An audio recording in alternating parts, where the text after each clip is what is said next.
persilakan hambanya.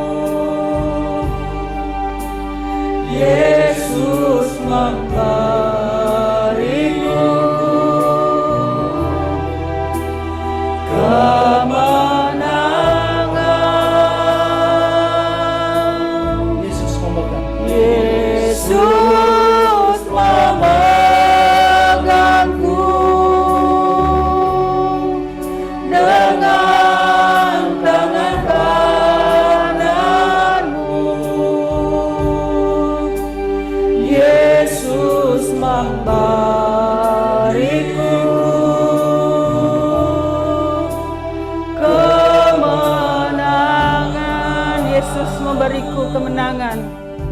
Katakan, Yesus memberiku kemenangan. Mari kita bersyukur. Terima kasih. Hanya Engkau satu-satunya pegangan hidup kami. Amin Yesus. Hanya Engkau satu-satunya penyelamat hidup kami. Dunia tidak bisa menjamin kami. Kekayaan tidak bisa menjamin kami. Benar. Kepintaran tidak bisa menjamin kami. Yang dapat menjamin kami hanya Engkau, the one and only. Benar Tuhan. Engkau satu-satunya penyelamat hidup kami, yang mengangkat kami dari lumpur dosa, yang membawa kami orang-orang yang najis, yang kotor, yang berdosa ini, untuk mengenal bahwa Engkau ada Allah yang mulia, Allah yang penuh dengan anugerah.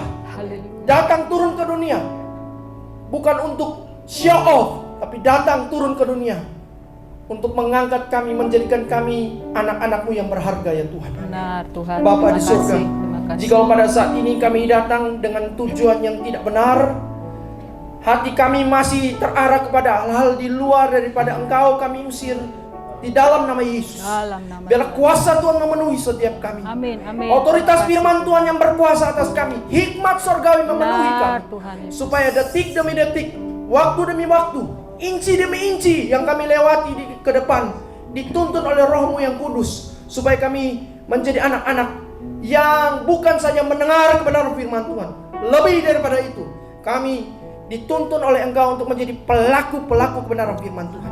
Terima kasih Tuhan. Kami terbatas, kami lemah, kami rapuh. Namun kami percaya firman-Mu yang akan menguatkan kami, Benar Tuhan Yesus. yang menolong kami untuk berjumpa dengan Engkau ya Tuhan. Terima kasih. Terima kasih untuk waktu ini ya Tuhan. Kami percaya setiap pribadi di tempat ini, bahkan anak-anak-Mu yang akan melihat di YouTube nanti, terberkati melalui kebenaran firman Tuhan. Amin. Terima Di kasih. dalam nama Yesus kami berdoa dan kami menyambut kebenaran. Amin. Amin. Shalom Bapak Ibu. Shalom. Bapak Ibu yang dikasihi oleh Tuhan Yesus Kristus, kita mendekati hari Natal ya. Puji Tuhan, tinggal menghitung sekitar, kalau hari ini tanggal 10, sekitar 21 hari lagi kita akan memasuki tahun yang baru di tahun 2024 ya. Ada banyak kenangan yang kita sudah lewati di tahun 2023, dan kita percaya bahwa itu adalah sebuah evaluasi dan untuk melihat juga betapa Tuhan itu baik ya. Tuhan sudah memberkati dan menuntun kehidupan kita. Bapak Ibu yang terkasih, sedikit saya perkenalkan diri. Saya adalah penginjil Nathanael Rocky Quinta. Saya berkenalan dengan Pak Estra sudah sangat lama ya. Waktu di Kupang saya memiliki 2 orang putra dan tentunya 1 istri ya. Istri saya dokter spesialis konservasi gigi ya. Beliau di William Booth ya, di rumah sakit William Booth, dan juga ada 2 tempat praktek ya. Anak saya hari ini bersama dengan istri tidak bisa hadir karena mereka juga sedang melayani di gereja yang lain.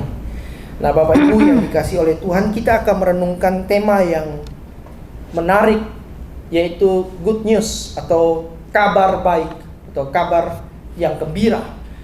Kita akan merenungkan dari satu Injil, yaitu Injil Lukas pasal yang kedua ayat yang 11.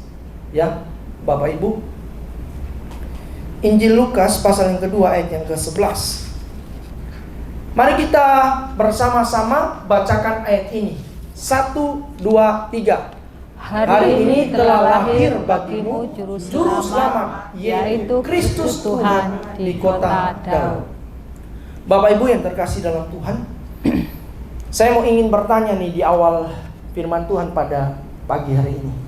Kalau kita berulang tahun, itu adalah kabar baik atau kabar buruk? Baik. Depend on. Iya dokter, depend on. Kabar baik. Bertambah usia ya. Yang kabar buruk? Berkurangnya usia. Berkurangnya usia. Nah ini tricky ya Bapak Ibu. Tapi yang pasti bahwa hidup ini harus must go on, harus terus. Ya tidak bisa kita berhenti. Tuhan, aku pause dulu Tuhan, stop dulu, berhentikan umurku. Nanti setelah itu aku lanjut lagi. Tidak ada seperti itu. Pada saat kita bertemu dengan lembah kekelaman, kesulitan, tidak ada pending. Kita harus lewati itu. Pada saat kita bertemu dengan sukacita, berkat, kesehatan, sukacita, kemudian damai sejahtera, kita menerima itu dengan sukacita. Ya, tidak ada bisa berhentikan waktu Tuhan. Nah, Bapak Ibu yang terkasih dalam Tuhan Yesus Kristus, kalau dalam hukum termodinamika, hukum itu menjelaskan kepada kita bahwa hidup kita ini semakin hari semakin bertambah, tapi semakin membusuk. Ya, tubuh kita semakin lisut, semakin tua. Ya, saya kasih contoh Bapak Ibu. Kalau kita dulu usia 20 tahun, rambut kita masih oke kan? Ganteng. Usia 25, 26, 27, setelah itu lanjut sampai usia masuk di usia 50, 60. Mulai ini Ubanan. wajah kita mulai semakin glowing, ya. Rambut kita semakin apa? Apakah semakin bertambah? Maafkan, semakin berkurang, Bapak Ibu. Beberapa waktu yang lalu saya coba lihat di sosial media, di Instagram, saya lihat, wah ada muncul iklan implan rambut, Bapak Ibu. Maka saya coba klik buka. Saya lihat implan rambut, wah ini solusi bagi, maafkan, orang-orang yang mulai rambutnya sudah mulai berkurang, sudah mulai habis. Ya saya lihat, wah ini solusi terbaik ini. Saya lihat harganya. Ternyata dia bilang kontak ke adminnya. Saya coba kontak. Saya pengen tahu, kepo. Berapa implan rambut? Karena saya kebetulan istri karena dokter gigi, saya tahu implan gigi itu satu gigi itu berapa. Nah, saya mau tahu implan rambut ini bagaimana nih hitungnya. Ternyata setelah saya tanya admin, implan rambut itu hitungnya per helai, Bapak Ibu. Per helai itu 30.000. Bayangkan Bapak Ibu kalau umpama di sini ada digambar di sini, kalau ditambah aja sudah berapa helai itu? Kalau 10 helai itu sudah berapa tuh? 300.000. Kalau 1.000 helai, puji Tuhan itu pasti 30 juta Bapak Ibu. Ya. Itu kabar buruk. Sekaligus juga kabar baik bagi orang yang punya cien atau uang. Tapi Bapak Ibu, yang lebih mengenaskan lagi adalah yang kadang-kadang tidak disadari oleh manusia pada saat dia sudah mendengar bahwa dia umpama mengalami sakit kronis atau sakit yang bahaya, sakit yang terminal, yang tidak bisa mungkin sangat sedikit untuk sembuh. Tapi dia tidak menyadari bahwa dia sedang sakit kronis itu.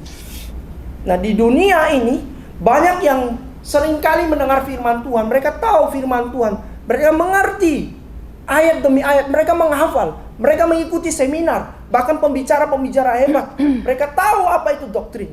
Tapi dalam kenyataannya, Mereka seolah-olah tidak menyadari bahwa mereka sedang melakukan dosa.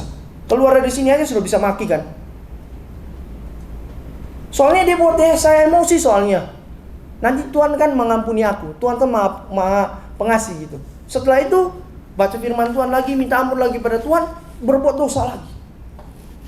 Nah Bapak Ibu, di dalam Tuhan Yesus Kristus kita terus dalam mengiring Tuhan. Kita berjuang, terus menerus struggling. Hari demi hari yang kita jalani ini, kita bergumul dengan apa yang namanya dosa. Nah Bapak Ibu, beberapa waktu yang lalu saya bertemu dengan teman saya. Minggu lalu saya bertemu dengan teman saya, di mana tahun lalu teman saya ini punya anak. Tahun lalu sekitar 2002 sekitar bulan Oktober. Tiba-tiba teman saya ini yang saya bertemu minggu lalu, dia menghubungi saya. Bro, anak saya mual-mual, muntah-muntah. Setelah dibawa ke dokter, harusnya tambah baik, malah tambah kejang-kejang. Mual, muntah, kejang-kejang. Jadi dibawa ke UGD menyarankan ke dokter anak. Setelah dari dokter anak juga rujuk lagi ke dokter spesialis penyakit dalam. Setelah dokter spesialis penyakit dalam periksa semua, MRI semua, ternyata rujuk lagi ke dokter yang lebih khusus lagi, spesialis lagi. Ada beberapa dokter yang ahli. Ternyata ditemukan ada tumor yang ganas di kepala. Awalnya dari 1 cm, 2 cm, 3 cm, 4 cm. Pertama kali mereka mendengar bahwa ini adalah tumor yang ganas, mereka berdua, suami istri, hamba Tuhan, mereka berlutut dan mereka menangis di hadapan Tuhan. Dari segi biaya sulit, dari segi medis mereka tidak bisa berbuat apa-apa, hanya berserah pada Tuhan. Anak berusia 10 tahun, badannya semakin hari semakin menurun kondisi fisiknya. Maka dokter bilang gini, bawa ke Surabaya, karena mereka di Malang, bawa ke Surabaya, lakukan tindakan secepat mungkin. Pilihannya adalah operasi. Operasi pertama untuk pengangkatan cairan itu 2 jam. Operasi 2 jam. Setelah itu selesai, dilanjut lagi operasi kedua oleh beberapa dokter selama 10 jam, Bapak Ibu. Bapak Ibu, di dalam beberapa menit saja kalau kita tunggu anak kita di dalam lagi dioperasi, ya, itu pasti kita ketakutan luar biasa. Takut anak kita pergi dan lain sebagainya. Berkumul sekali suami istri. Karena dokter bilang, kalau berhasil, maka anak ini bisa hidup, tapi ada gangguan sarafnya. Matanya aja dia lihat kurang jelas lagi anak ini. Puji Tuhan Bapak Ibu. Ya, akhirnya operasi dilangsungkan dan berhasil, anak ini bisa bernapas dengan lebih baik. Setelah itu dia menjalani sekitar 1-2 minggu. Di dalam waktu 1-2 minggu itu anak papa mamanya mengajak dia untuk bernyanyi. Praise the Lord, oh my soul, oh my soul. Dia nyanyi tapi dia hanya tapi dia tahu. Coba foto dulu. Dia begini. Saya lihat fotonya yang dikirim oleh papa mamanya. Saya nangis Bapak Ibu. Dan kalau saya saja bukan orang tua kandungnya menangis, apalagi orang tua kandungnya. Tubuhnya itu semakin kurus, 20 kilo lebih aja. Ya. Karena dokter bilang, kalau seandainya ini operasi berikutnya, kalau tidak bisa ditolong, maka selesai di meja operasi. Tambah nangis. Oktober itu dinyatakan sakit kanker. Desember selesai, Bapak Ibu. Waktu minggu lalu saya bertemu dengan dia. Bapak Ibu, dia katakan begini, saya rasanya seperti orang gila. Padahal ini pendeta senior. Dia selisih usia 10 tahun dengan saya. Waktu masuk sekolah teologi kami bareng-bareng. Tapi dia sudah pernah berulang kali membangun gereja di berbagai tempat, di pelosok Kalimantan. Tapi dia bilang, di dalam segala kepedihan hatiku, kali ini itu adalah kepedihan dan kesedihan yang tidak bisa diangkat. Begitu sedih sekali saya. Saya tidak bisa melupakan. Setiap kali nanti di rumah, dia juga tidak berani tanya istrinya, bagaimana, kamu sudah pulih atau belum? Dia mau buka foto aja dia takut. Kadang-kadang lihat baju anaknya dan sebagainya. Waduh, itu perih. Dia bilang, saya mau kayak gila katanya. 1 tahun ini sudah berlangsung, tapi masih teriang terus. Bapak Ibu yang dikasihi oleh Tuhan Yesus Kristus, kita tidak bisa menghindari apa yang namanya kematian. Kenapa ada kematian? Ini adalah berita yang buruk bagi setiap kita. Roma pasal yang ketiga ayat 23 dikatakan, karena semua orang telah. Ini kalimat yang jelas kan? Karena semua orang telah, berarti sudah atau belum Bapak Ibu? Sudah berbuat dosa dan telah kehilangan kemuliaan Allah. Ini absolutely, sudah jelas. Ini clear. Bahkan ditambahkan lagi di dalam Roma pasal yang ke-6 ayat 23. Sebab upah dosa ialah maut, tetapi karunia Allah ialah hidup yang kekal dalam Kristus Yesus Tuhan kita. Nah Bapak Ibu yang dikasihi oleh Tuhan Yesus Kristus, kata dosa di situ di dalam bahasa aslinya memakai kata hamartia, sedangkan kata maut di situ memakai kata thanatos. Nah Bapak Ibu, kata thanatos ini adalah kata yang bukan main-main Bapak Ibu.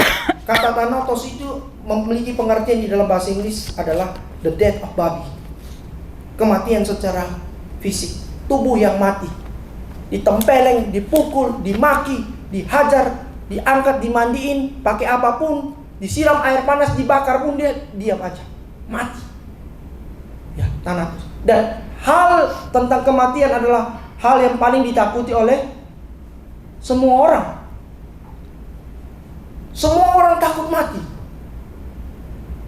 Walaupun semua orang mau berjumpa dengan Tuhan. Aku ingin berjumpa dengan Tuhan. Disuruh duluan enggak mau kan, Bapak Ibu? Kamu dulu ya, makanya banyak sekali orang pergi ke dokter. Kalau sakit pergi ke dokter. Setelah dari dokter pergi ke mana? Ke apotik beli obat. Kalau enggak punya uang, maafkan, pergi ke dokter, maka pergi beli apotik aja, tanya, ada obat ini enggak? Ya, tolong dulu. Ya seperti itu. Supaya apa? Supaya sembuh. Ya. Nah Bapak Ibu yang dikasihi oleh Tuhan Yesus Kristus, saya kasih contoh yang lebih real lagi tentang apa itu thanatos, yang sebenarnya begitu merongrong dan menakuti kita. Bapak Ibu tahu Qin Shi Huangdi? Dia adalah kaisar yang sangat terkenal dari China. Ya, dia mendirikan tembok China lebih dari sekitar 2000 tahun. Ya, sampai saat ini masih berdiri dengan kokoh dan bagus. Setiap kali pergi berperang, berhadapan dengan kaisar manapun, ya, dia punya wibawa yang disegani di seluruh dunia, ya. Tapi dia menyadari bahwa usianya itu semakin hari semakin bertambah dan dia mendekati dengan kematian. Maka dia beritahu kepada prajurit-prajuritnya, kalian jangan pernah ucapin kata mati. Kalau sampai saya mendengar kalian menyebutkan kata mati, kalian pasti harus dihukum mati. Lalu disebutin lagi kepada setiap pelayannya, tolong ya, kalian pergi cari tanaman atau obat untuk memperpanjang umurku, supaya aku hidup 1000 tahun lagi atau 2000 tahun lagi, bahkan aku bisa hidup kekal. Apa yang terjadi Bapak Ibu? Dia juga tetap mati. Ini yang namanya thanatos. Thanatos itu begitu ditakuti oleh banyak orang, bahkan hampir semua orang Bapak Ibu. Ya. Bahkan orang sudah harusnya pergi tapi masih sakit juga. Sampai ada yang bilang, kenapa dia tidak pergi-pergi? Ya, kok masih begitu terus? Ya, setengah mati. Mau mati tapi tidak mati. Tapi setengah mati Bapak Ibu. Nah, Sinsi Huang Ti ini takut dengan kematian, takut dengan apa yang namanya Thanatos. Begitu juga dengan Syahrir Anwar. Syahrir Anwar, dia pernah membacakan puisinya tentang kerinduan hatinya. Dia katakan, aku ingin hidup 1000 tahun lagi. Tapi dia meninggal di usia yang sangat muda. Usia berapa Bapak Ibu? 26 tahun dia meninggal.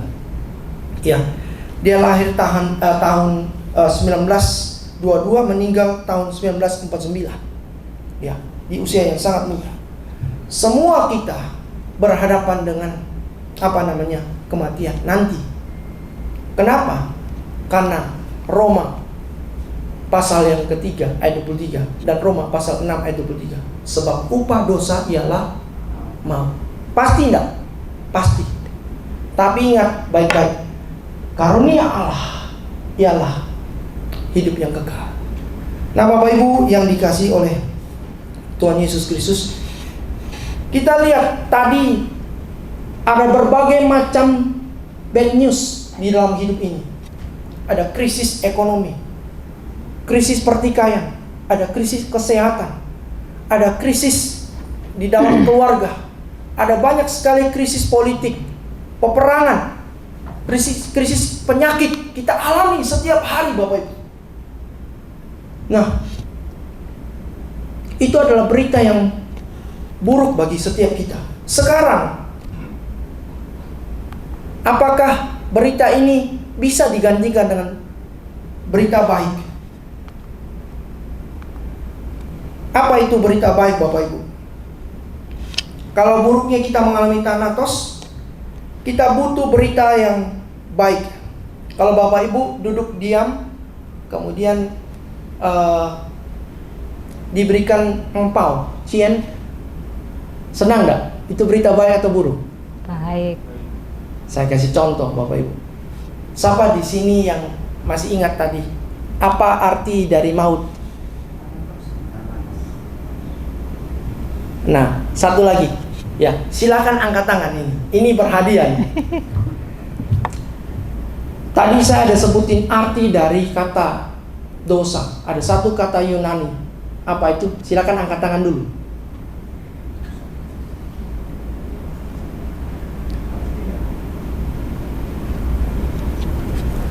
Ada?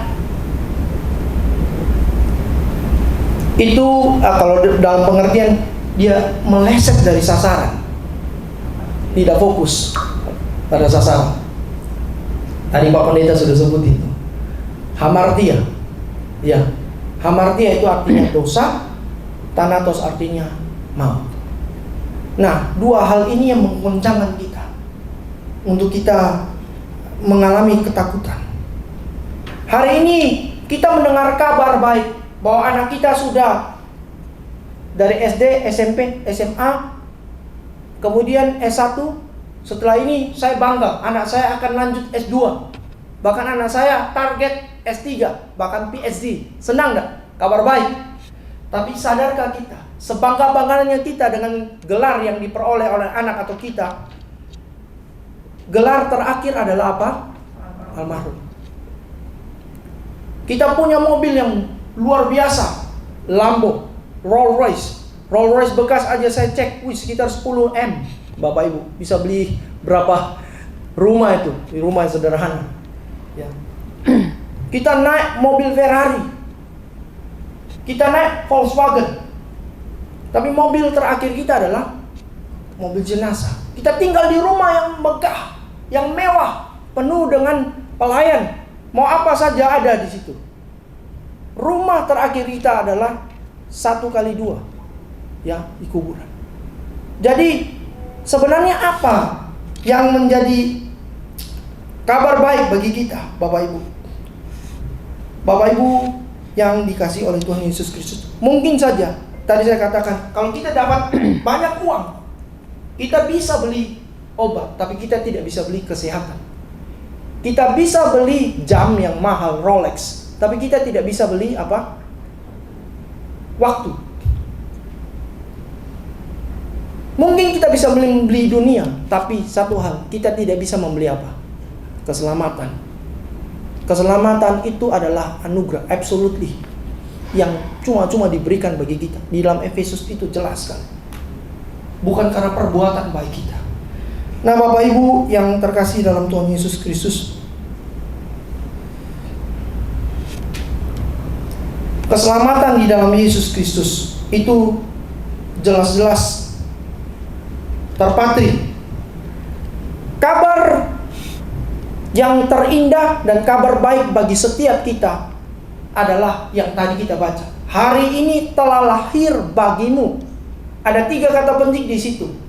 Hari ini telah lahir bagimu juru selamat, yaitu pertama Kristus Tuhan di kota Daud. Yang paling pertama adalah kata juru selamat. Ini kata yang penting. Nah, kata Tuhan di situ itu adalah kata, artinya ada kurios. Tuhan, kurios. Artinya Tuhan yang menjadi pemilik dari hidup kita. Kalau Kristus, di dalam bahasa aslinya memakai kata Kristus, artinya apa? Kristus itu yang diurapi atau Mesias. Mesias yang menyelamatkan kita. Kemudian kata juru selamat ini yang perlu kita underline, yang perlu kita garis bawahi. Apa itu Bapak Ibu? Ingat, kalimat ini diungkapkan dari malaikat. Tuhan menyuruh malaikat, mengutus malaikat, malaikat berbicara kepada para gembala. Jangan takut, sebab sesungguhnya aku memberikan atau memberitakan kepadamu kabar baik bagi seluruh bangsa, bahwa hari ini telah lahir bagimu juru selamat. Bapak Ibu, kalau juru minum berarti dia yang ahli di dalam hal minum. Kalau juru makan, dia kuat makan. Penikmat makan. Kalau juru masak, Suka. jago masak. Kalau juru kunci, dia jago di dalam hal kunci. Juru kemudi, Jago mengemudi. dia hebat di dalam drive. Kalau juru selamat itu Ahli benar. tidak main-main. Tidak pernah. Coba lihat ya, di sepanjang sejarah, Tuhan manapun, Tuhan agama manapun yang mengatakan bahwa Tuhannya adalah juru selamat, hanya di kita. Hanya di Yesus Kristus yang menyatakan Dia adalah juru selamat. Karena Yesus mengatakan, I'm the way, akulah jalan, I'm the truth, akulah kebenaran, I'm the life, akulah hidup itu, I'm the resurrection, akulah kebangkitan, I'm the way, I'm the resurrection and the life. Akulah kebangkitan dan akulah hidup. No one come to the Father except through me. Tidak ada yang dapat sampai kepada Bapa tanpa melalui aku. Yesuslah adalah jalan satu-satunya. Dialah adalah juru selamat itu. Jadi Bapak Ibu, kalau kita memperoleh kabar baik ini dan kita mau mengalami, kita harus melalui siapa? Yesus, juru selamat.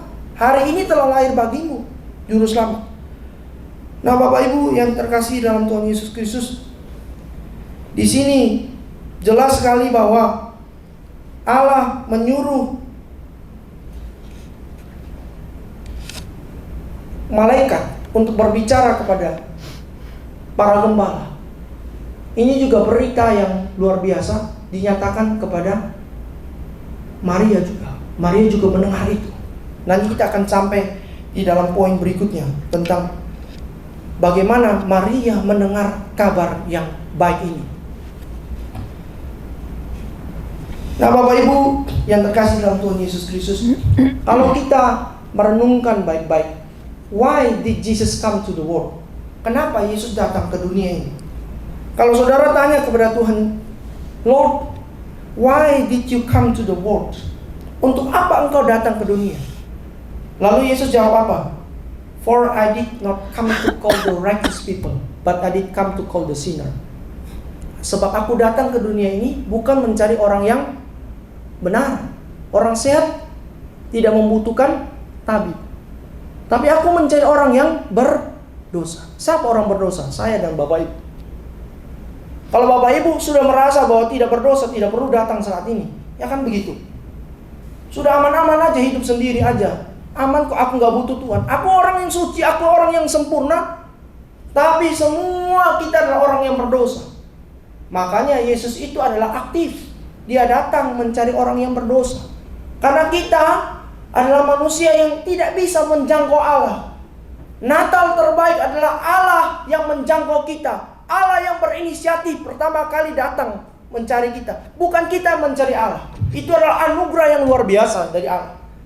Karena pada saat manusia jatuh di dalam dosa, Hawa dan Adam melakukan dosa.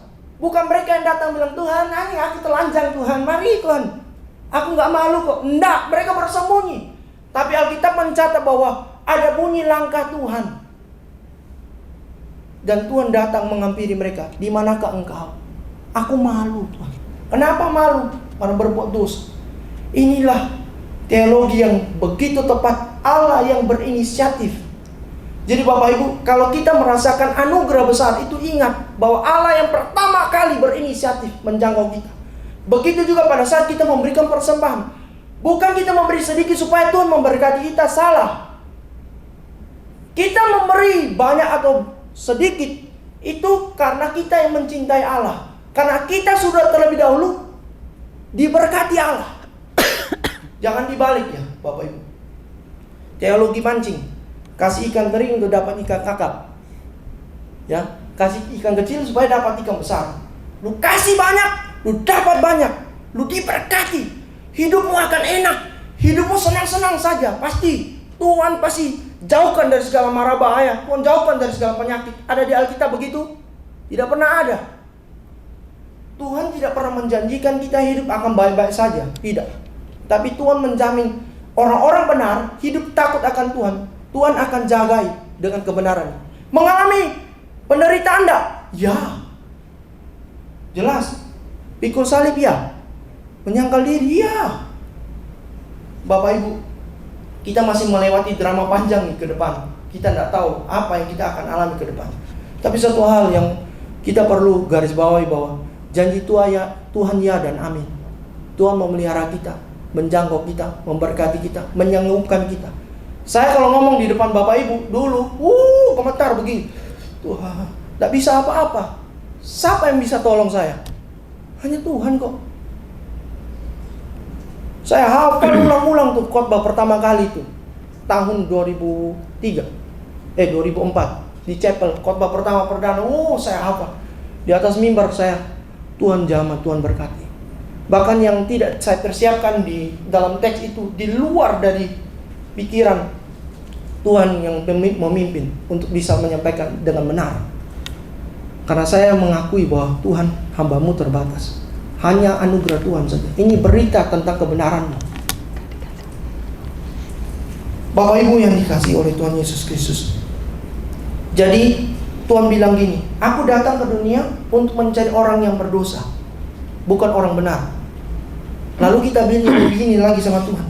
Tuhan, really Tuhan, sungguh Tuhan, Engkau datang ke dunia, lahir di kandang yang hina, tidur di tempat minum binatang, bukan tidur di king coil, ya, bukan tidak tinggal di istana. Cicak aja tinggal di istana kan Bapak Ibu? Ada loh di istana cicak itu.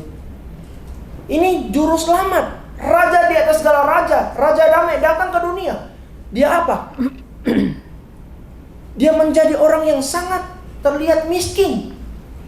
Bapak Ibu, sudah seperti itu. Terima kasih. Sudah seperti itu, dia menjadi tukang kayu Bapak Ibu. Bisnismen enggak? Hebat enggak? Enggak. Dia menjadi tukang kayu, dia menjalani kehidupan setiap hari.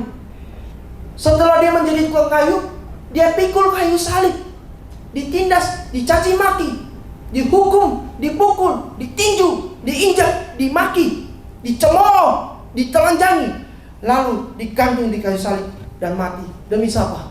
Demi kita. Lalu kita tanya lagi kepada Tuhan, so you came to the world only to die? Kamu datang ke dunia Tuhan hanya untuk mati? Kok konyol ceritanya. Tuhan yang orang Kristen datang ke dunia untuk mati. Kok konyol? Enggak. Tuhan datang ke dunia. I came to the world to set you free from punishment of your sin. Dan Tuhan menjamin kita. Tuhan datang ke dunia bukan untuk goyang TikTok, Bapak Ibu. Bukan untuk supaya followernya bertambah, enggak. Tuhan datang ke dunia untuk melakukan hal yang tidak bisa dilakukan oleh manusia, yaitu menyelamatkan dirinya.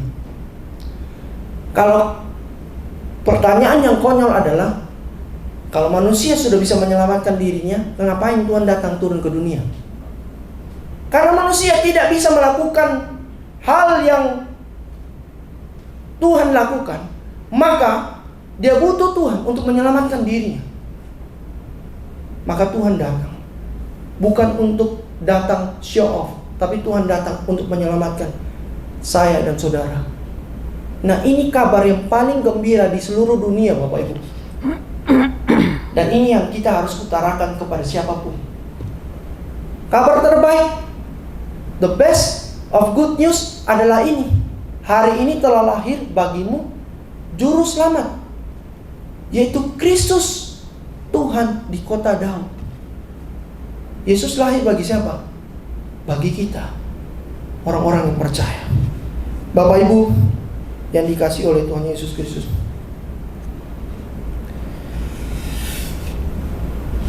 kita coba pikirkan baik-baik.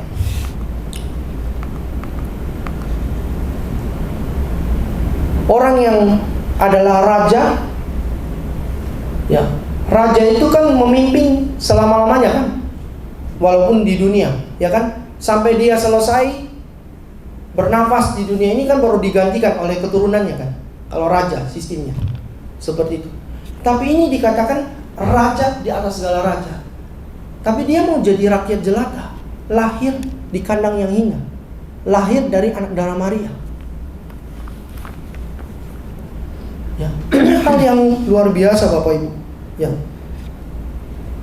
Ini tanda bahwa dia rela dan penuh dengan kerendahan hati.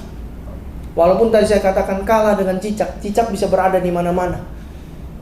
Di istana juga ada, di tempat yang biasa juga ada, di rumah yang sederhana juga ada.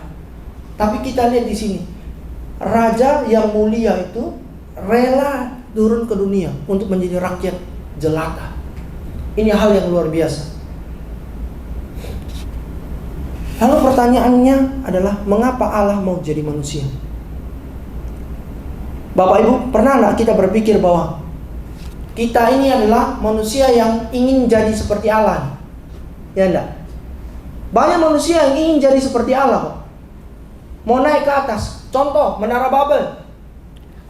Menara Babel itu kan Alkitab mencatat bahwa marilah kita membangun bangunan atau menara yang tingginya mencapai Allah sampai ke langit, ya, supaya kita tidak terserak kemana-mana. Waktu mereka dari bawah naik ke atas bangun, Tuhan dari atas turun ke bawah. Mana lebih hebat? Dari bawah naik ke atas atau atas turun ke bawah? Tuhan jelas. Jadi manusia ini mau jadi seperti Allah, mau menjadi Allah, tapi dia tidak sadar bahwa Allah ini penuh dengan kerendahan hati, turun menjangkau kita, manusia, orang-orang yang berdosa. Ini yang namanya kenosis, ya. Dia rela mengosongkan diri. Dia membatasi diri, bukan dibatasi. Ya. Dia rela supaya apa? Dia bisa terkonek dengan kita. Bapak Ibu, ini kalau orang yang miskin jadi kaya sah-sah aja kan? Yang tidak punya apa-apa, senang. Tapi kalau orang yang punya segalanya tiba-tiba miskin, mau enggak? Wah, itu stres luar biasa. Pusing kepala. Ini Allah yang punya apapun, semuanya. Tapi dia rela menjadi miskin, supaya kita yang miskin menjadi kaya. Bukan kaya secara jasmani, tapi kaya secara rohani. Kita begitu bersyukur dengan segala keadaan. Makanya Paulus mengatakan apa? Aku tahu apa itu kelimpahan, aku tahu apa itu kekurangan. Di dalam segala sesuatu aku belajar untuk apa? Mengucap syukur. Aku belajar untuk mengucap syukur. Bahkan di dalam penjara pun dia mengatakan, aku di penjara, tapi Injil tidak boleh di penjara. Di dalam penjara pun dia katakan, bersukacitalah bersukacitalah. Kepada jemaat di Filipi, bersukacitalah, bersukacitalah. Berulang-ulang diungkapkan itu. Nah, Bapak Ibu yang dikasihi oleh Tuhan Yesus Kristus, mengapa Ia datang ke dunia? Ini pertanyaan yang sangat penting. Enak di sorga, kenapa datang ke dunia? Bukan untuk traveling, jalan-jalan maraton dari mall ke mall. Bukan juga datang ke dunia untuk buat konten TikTok atau IG. Bukan, Bapak Ibu. Tapi datang ke dunia untuk menjangkau saya dan saudara. Kenapa demikian? Karena Tuhan mencintai saya dan Bapak Ibu. Dia sangat mengasihi kita.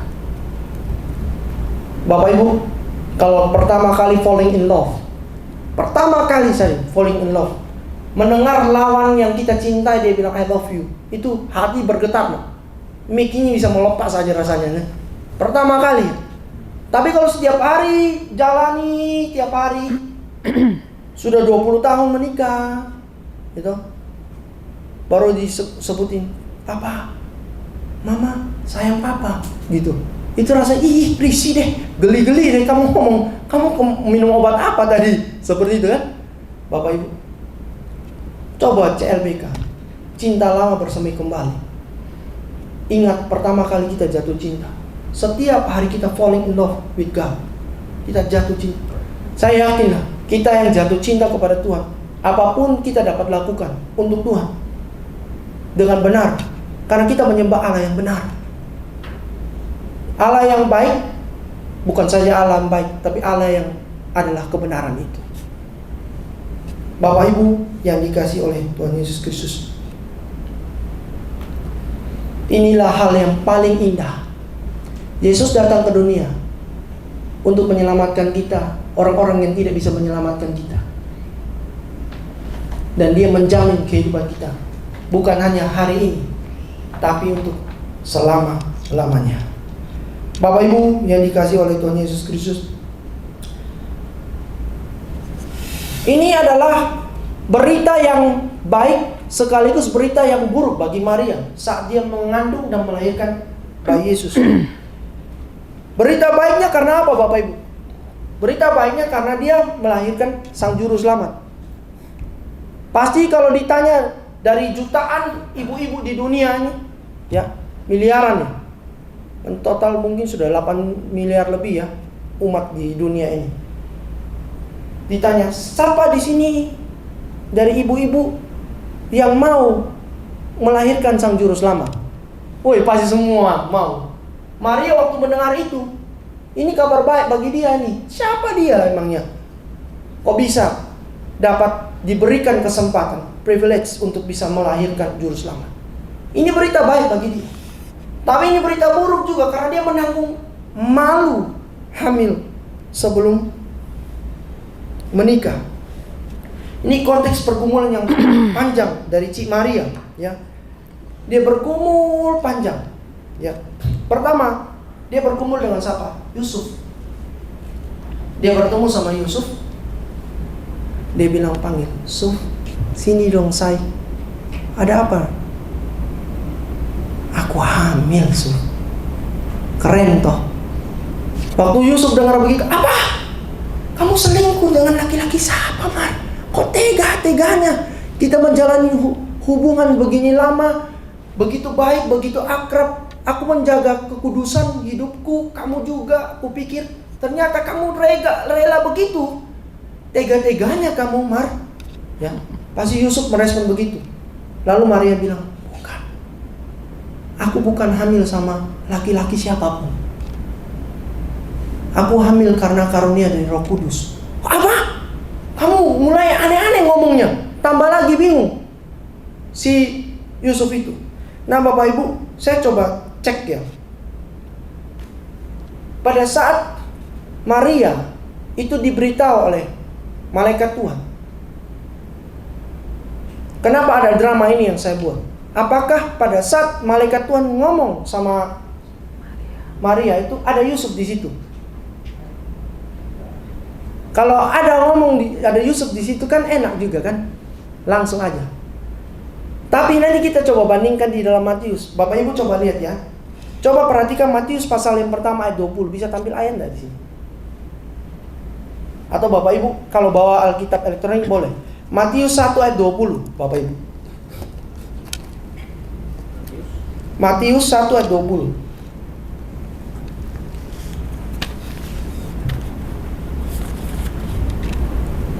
Tetapi ketika ia mempertimbangkan maksud itu, malaikat Tuhan nampak kepadanya.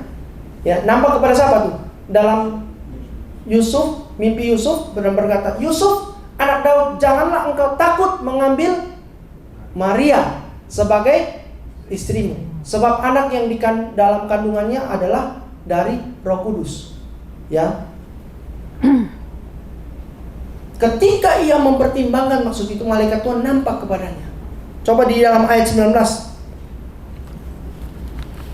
Karena Yusuf suaminya seorang yang tulus hati dan tidak mau mencemarkan nama istrinya di muka umum, ia bermaksud menceraikannya dengan diam-diam. Sekarang kita bandingkan di dalam Lukas pasal yang pertama ayat 28-29.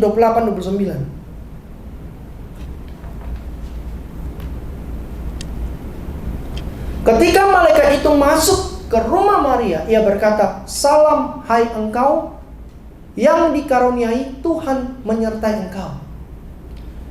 Maria terkejut mendengar perkataan itu, lalu bertanya di dalam hatinya, apakah arti salam itu? Malaikat itu ke rumah siapa? Ke rumah Maria.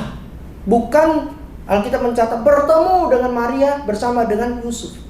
Ini dua konteks yang berbeda. Jadi malaikat itu sudah ngomong dulu sama Maria. Setelah ngomong sama Maria, lalu malaikat itu juga ngomong kepada Yusuf. Jadi ini jelas sekali Bapak Ibu. Bukan ngomong berdua di situ. Jadi drama ini bisa muncul pada saat Maria itu konfirmasi kepada Yusuf.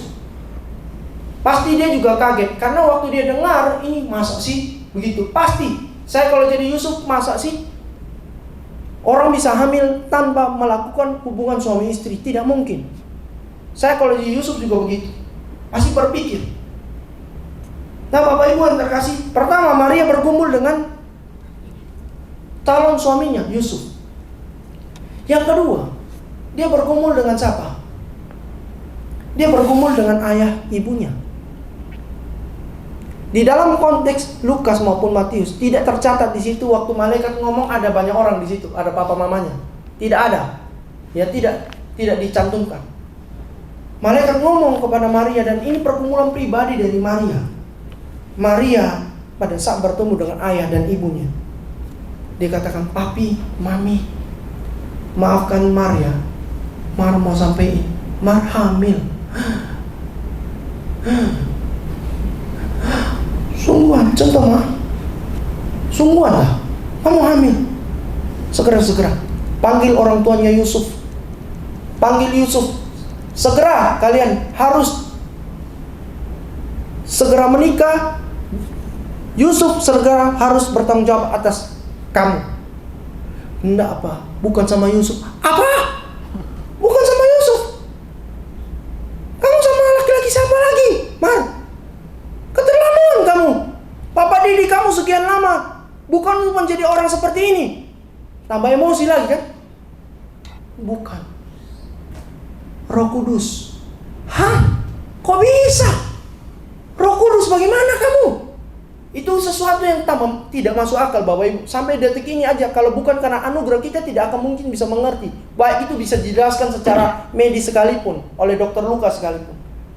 Tapi kalau bukan karena anugerah, kita tidak akan mungkin bisa memahami dan mengimani bahwa Yesus itu adalah Allah 100%, Yesus adalah manusia 100% tanpa dosa. Dan dia adalah Tuhan, Raja di atas segala raja. Bapak Ibu yang dikasihi oleh Tuhan Yesus Kristus, dia bergumul sudah dengan calon suaminya, sudah bergumul dengan orang tuanya, bergumul lagi dengan tradisi Yahudi pada saat itu lagi. Kita biasa jalan-jalan sama Mar di Starbucks, di Mall GM, ya. Kita pergi makan di minum di Pizza Hut, makan di Pizza Hut, jalan-jalan di mall, ya. Mar kok menghilang ya sudah berapa bulan ini ya? Di mana tuh? Orang-orang pasti kan bertanya nih. Saya coba mendramatisir ini ya, Bapak Ibu. Orang-orang pasti bertanya, Mark kok biasa bertemu sama kita, kok tidak ada dia? Dia di mana nih? Hilang dia. Dia pasti malu. Bayi di dalam perutnya itu semakin kecil atau datar aja atau semakin besar? Semakin besar kan Bapak Ibu? Semakin besar. Kalau ketahuan di dalam tradisi Yahudi pasti itu. Habis. Innalillahi pasti. Dibunuh. Jadi dia juga selain malu, dia juga takut dirajam. Karena dianggap perempuan yang hamil di luar pernikahan itu adalah perempuan yang melakukan kenajisan. Ya. Perempuan dursila, mohon maaf, yang tidak benar. Jadi dia harus benar-benar bergumul dengan hal ini sampai dengan kelahiran. Lalu itu waktu kehamilan. Setelah dia lahir ada hambatan juga enggak Bapak Ibu? Pergumulan pertama dengan suami, calon suami.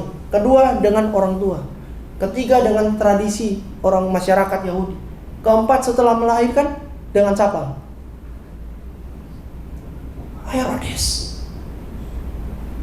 Herodes bilang, saya dengar kabar, habisi semua anak-anak yang usia 2 tahun ke bawah, habisi. Ya, bunuh mati semua. Mereka nggak pergi ke Bethlehem. Mereka lari kemana Bapak Ibu? Baca, mereka lari ke Mesir. Setelah dari Mesir, mereka kembali ke Bethlehem. Ya, kembali kemana mereka? Mereka lari ke Nazaret. Kayaknya Ibu luar biasa ya. Dia kembali ke Nazaret.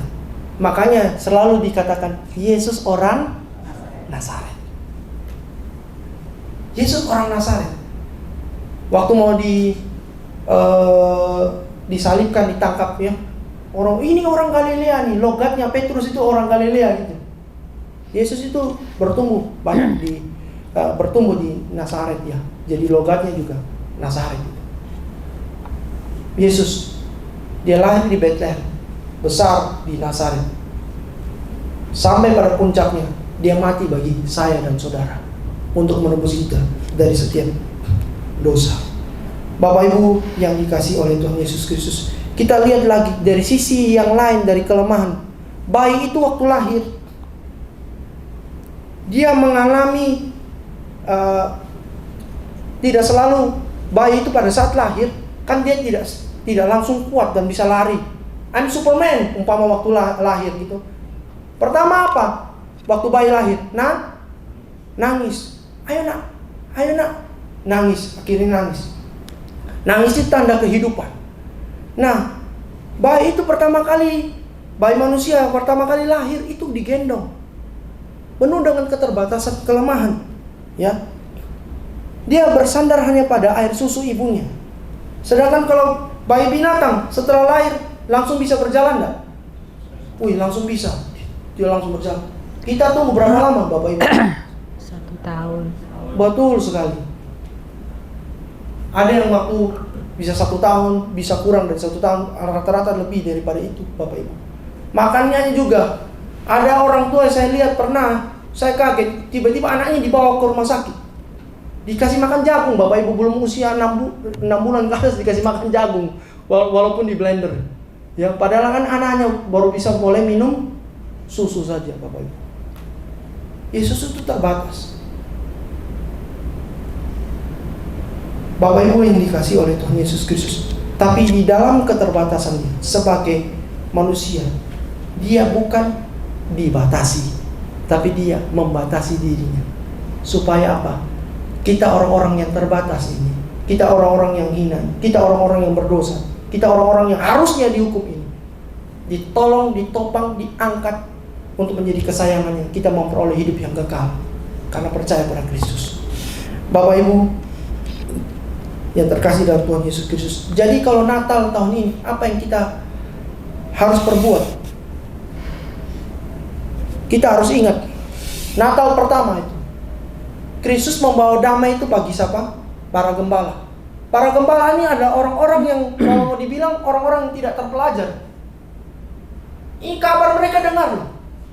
Jadi Natal itu, berita baik itu Didengar oleh siapa? Oleh para gembala yang tidak terpelajar. Mereka tidak belajar seperti orang-orang Farisi, belajar tentang Taurat dengan serius, tidak. Kemudian Natal itu juga bagi orang-orang yang terpelajar, orang-orang yang pintar, orang-orang yang berduit, orang-orang yang kaya, orang Majus. Maka mereka datang mempersembahkan hadiah. Natal itu juga datang kepada Yusuf dan juga Maria. Yusuf dan Maria, orang tua yang berjuang membesarkan Yesus. Dan ingat, Natal itu juga bagi saya dan Bapak Ibu, orang yang berdosa, orang yang mungkin pada saat itu, bukan saja mungkin, tapi orang-orang yang membenci Dia, tapi diselamatkan oleh Kristus. Nah, Bapak Ibu yang dikasihi oleh Tuhan Yesus Kristus,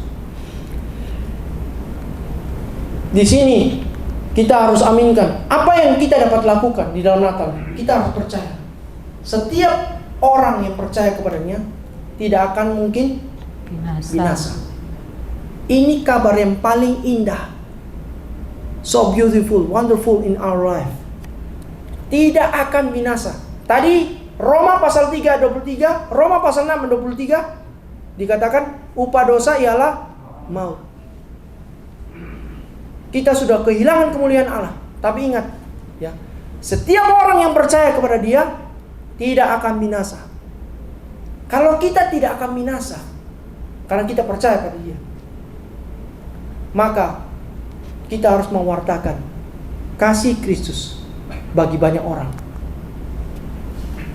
Nah, untuk memperoleh damai di dalam Natal tahun ini dan seterusnya, kalau yang masih ada kepahitan, kemarahan, dendam, Bapak Ibu, kita harus lepaskan itu semua. Ini hal yang paling sulit. Coba cari di agama manapun, tidak pernah ada yang ajarin bahwa kasihilah musuh. Tidak pernah ada saya temukan. Coba ada kasih tahu, saya pindah. Tidak pernah ada. Tidak pernah ada. Jangan sakiti orang lain, iya. Berbuat baik, iya. Tapi diajarkan kasihilah musuhmu, tidak pernah ada. Lalu Yesus hanya asal ngomong aja, Dia tidak buktikan. Dia buktikan di kayu salib. Waktu tergantung di kayu salib, Yesus bilang apa? Ya Bapa, ampunilah mereka, sebab mereka tidak tahu apa yang mereka berbuat. Di dalam logika saya, orang-orang itu waktu salibin Yesus tahu enggak? Tahu, mereka sadar enggak?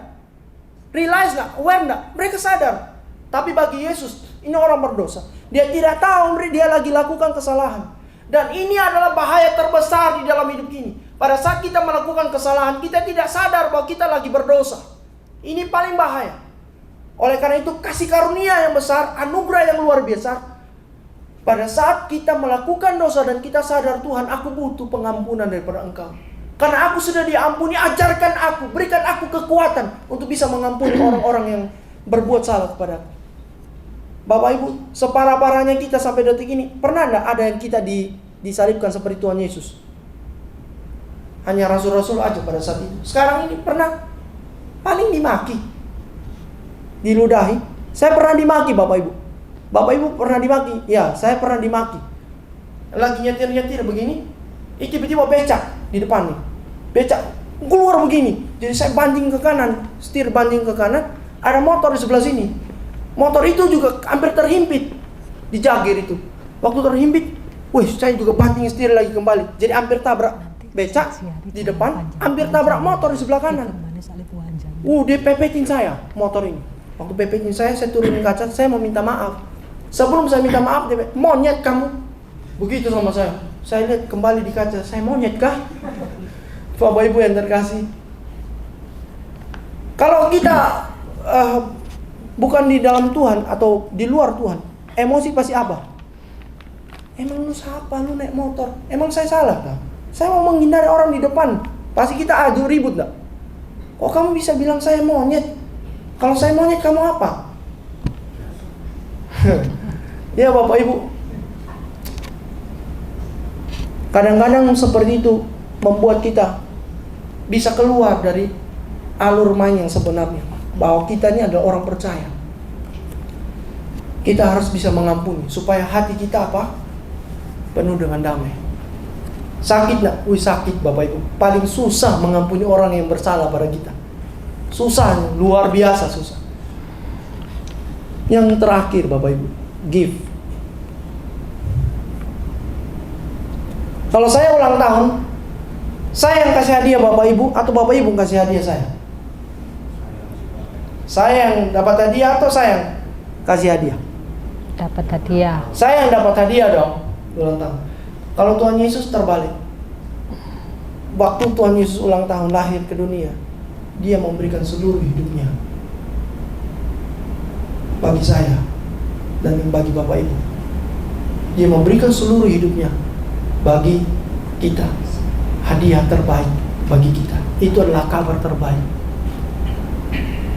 Respon kita adalah kita memberikan seluruh hidup kita bagi Tuhan. Pada saat kita memberikan hidup kita bagi Tuhan, bukan supaya Tuhan tambah baik kepada kita. Salah itu. Jadi kita semakin giat pergi ke gereja, melayani Tuhan, memberikan semua persembahan yang terbaik bagi Tuhan. Bukan supaya Tuhan tambah memberkati kita dan keadaan kita lebih baik. Bukan. Itu sebagai bukti bahwa kita yang semakin mencintai Tuhan. Karena Tuhan tidak pernah berubah. Kasihnya dari dulu, sekarang sampai selamanya tidak pernah berubah Tuhan itu. Tuhan mengasihi kita sebelum dan tanpa kita mengasihi Dia. Tuhan sudah terlebih dahulu mengasihi kita. Dan pada saat kita memutuskan untuk melayani Tuhan dengan sungguh-sungguh, memikirkan bagaimana apa yang bisa kita berikan bagi Tuhan, itu tanda bukan Tuhan tambah cinta kita. No, kita yang tambah cinta Tuhan. Pertanyaan bagi kita, sudah berapa banyak kita berikan bagi Tuhan? Jangan selalu lihat materi. Oh, aku kan lebih kudus, karena aku memberi persembahan lebih banyak dari dia. Salah. Saya kasih tahu Bapak Ibu, hari ini saya berikan 10.000 kepada Tuhan persembahan. Minggu depan saya berikan 10 juta. Tuhan, minggu depannya lagi saya berikan 30 juta. Pertanyaan saya, Tuhan tambah kaya enggak? Hah?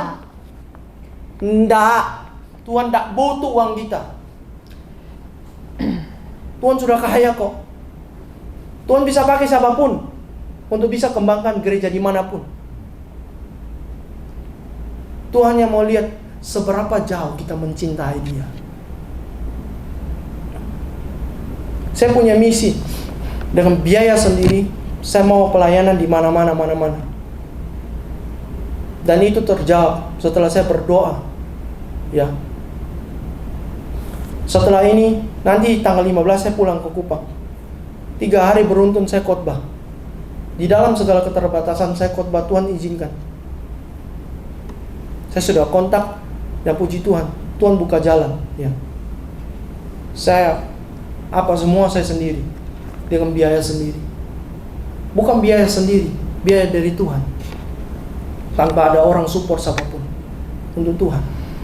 Karena semua dari Dia. Roma itu jelas sekali. Roma 11.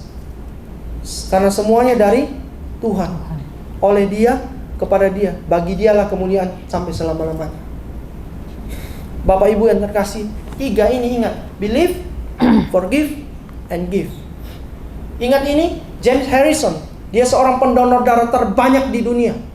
Dia mencapai 1.000 kantong dan menyelamatkan sekitar lebih dari 2 juta orang. 2 juta orang dia. Dengan kantong donor darah yang diberikan. Dia hanya ada limit. Orang yang sakit sembuh, sakit lagi enggak Bapak Ibu? Bisa. Orang yang mati dibangkitkan, mati lagi enggak? Tapi Yesus, Dia memberikan darahnya yang mahal itu untuk menyelamatkan kita, membebaskan kita dari dosa. Bukan hanya limited. Jadi Yesus memberikan darahnya, kemudian kita jadi segar, kita jadi sehat. Setelah itu kita sakit lagi. No. Yesus menjamin kehidupan kita itu bersifat apa? Kekal. Ini yang paling mahal di dalam kekristenan. Dan tidak pernah ada di manapun. Hanya di dalam Yesus aja. Hidup kita dijamin Bukan hanya saat ini, bukan hanya nanti, tapi selama-lamanya. Saya akan tutup dengan cerita kisah nyata ini, Bapak Ibu. Kaya Obara, dia adalah seorang ibu yang sangat mencintai anaknya. Anaknya pada saat itu tertidur dan tidak bisa bangun karena sakit diabetes akut. Tapi dia membisikkan kepada anaknya, di telinga anaknya, dia katakan kepada Edwarda. Dia katakan demikian. Edwarda, pada tahun 1970 itu dia bisikan kepada anaknya, Edwarda, Mama akan selalu menemani engkau di dalam keadaan apapun. Sampai kapanpun, Mama tidak akan mungkin meninggalkan engkau sendiri. Sampai kapanpun. Mamanya temani dia. Karena dia tidak siuman juga. Temani 1 minggu.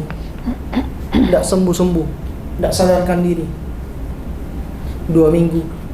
3 minggu. 1 bulan. 2 bulan. 3 bulan. 1 tahun mamanya nunggu. Lama enggak Bapak Ibu 1 tahun? Tidak bangun-bangun. 2 tahun mamanya tunggu, tidak bangun-bangun. 3 tahun, 5 tahun anaknya terbaring. Kaya Obara, dia tidak bergeser sedikit pun untuk menemani anaknya. Dia menemani. Anaknya juga tidak sadar-sadarkan diri. 6 tahun, 7 tahun, 8 tahun, 9 tahun, 10 tahun. Anaknya tidak sadarkan diri juga. Dia menemani terus. 11 tahun, 12 tahun, 15 tahun Bapak Ibu. Ditemani, tidak juga kunjung sadar. Dia terus setia menemani anaknya ini. Bapak Ibu, 20 tahun dia menunggu begitu lama. Anaknya juga tidak sadarkan diri. Bapak Ibu, sebagai orang tua pasti sudah hopeless. Tapi dia tidak menyerah. 20 tahun dia menunggu, 25 tahun dia menunggu, tidak sadarkan diri. 30 tahun dia tunggu, tidak sadarkan diri juga. 32 tahun, 33 tahun, 34 tahun, tidak juga. Dia tunggu anak ini untuk bisa sadar dan pulih, tidak juga. Akhirnya 38 tahun. Pada tahun 2008. Pada tanggal 3 bulan 10. Kaya Obara yang terlebih dahulu meninggal dunia. Di usia ke-80. Anaknya masih terkapar, dia sudah selesai duluan. Dia setia sampai akhir, Bapak Ibu. Kalau Kaya Obara, dia setia sampai akhir kepada anaknya. Apalagi Tuhan kita. Dia jauh lebih setia. Dia setia sampai akhir, tergantung di kayu salib. Setelah dia bangkit, dia katakan, aku naik untuk menyiapkan tempat bagimu. Tak tunggu ya, kekasih jiwaku. Nanti kita bertemu di surga. Nanti aku turun juga untuk menjemput engkau mempelai perempuan. Tuhan setia. Saya mau setiap kita juga setia sampai akhir. Sampai Tuhan mengatakan, hai anakku yang baik dan setia, masuklah bersama dengan aku di dalam rumah yang penuh dengan kekekalan ini. Mari kita masuk dalam doa Bapak Ibu. Tuhan, Bapa yang sungguh baik di dalam hidup kami, terima kasih untuk kasih karunia-Mu di dalam hidup kami. Sehingga saat ini kami sadar bahwa Engkau satu-satunya pegangan hidup kami, yang menjamin hidup kami, untuk kami memperoleh hidup yang kekal. Tidak ada tokoh apapun di dunia ini yang sanggup menolong setiap kami. Hanya Engkau, Juru Selamat kami, Kristus dan Tuhan kami. Ku pandang wajah-Mu dan berseru, pertolonganku datang dari-Mu. Peganglah tangan lepaskan. Kaulah harapan dalam hidupku. Ku pandang wajah-Mu dan berseru, pertolonganku datang dari-Mu. Peganglah tanganku, jangan lepaskan. Kaulah harapan dalam hidupku. Kami datang kepada Engkau. Kami sadar bahwa kami lemah adanya. Seringkali kami memberontak terhadap Engkau. Kami menyalahkan istri kami, menyalahkan suami kami, menyalahkan keadaan. Kami tidak sanggup melewati hidup tanpa Engkau, Tuhan. Oleh karena itu, Allah Immanuel, yaitu Engkau sendiri, mari datang memegang tangan kami untuk kami bisa melewati lembah kekelaman bersama dengan Engkau. Karena kami percaya tidak ada apapun yang bisa menjamin hidup kami, hanya Engkau, Tuhan. Tolong jamah setiap kami. Jikalau kami masih mengeraskan hati kami, dan kami masih merasa bahwa kami aman-aman, kami baik-baik saja, kami tidak terluka, kami safe, Tuhan, gelisahkan hati kami untuk kami sadar setiap waktu, setiap inci di dalam hidup kami, kami butuh Engkau. Allah Jehovah Jireh, Jehovah Rafa, Jehovah Nisi, panji-panji kami, Tuhan, untuk bisa mengalahkan dosa di dalam hidup kami. Kami takut dengan Thanatos, kami takut dengan hamartia. Oleh karena itu, Kristus, Kurios, Juru Selamat hidup kami, bangkitkan kami, semangati kami, Tuhan. Yesus, Yesus, dengar doaku, janganlah Engkau lalui, berilah berkat-Mu. Katakan semua, mari bangkitkan diri. Yesus, Yesus, dengar doaku, janganlah Tuhan lalui, berilah berkat-Mu. Terima kasih, Tuhan, kami mempunyai Allah yang hidup seperti Engkau. Baharui jiwa kami sehabis ibadah. Jiwa kami bergetar untuk jatuh cinta kepada Engkau, terus mengiring Engkau, karena kami semakin mengasihi Engkau, Tuhan. Kami percaya bahwa tidak ada hal yang paling rumit di dalam hidup ini ketika Tuhan turun tangan dan Tuhan menolong kami. Karena Tuhan sudah membebaskan kami dari dosa, dan Tuhan sudah menjamin hidup kami untuk memperoleh hidup yang kekal di dalam Tuhan.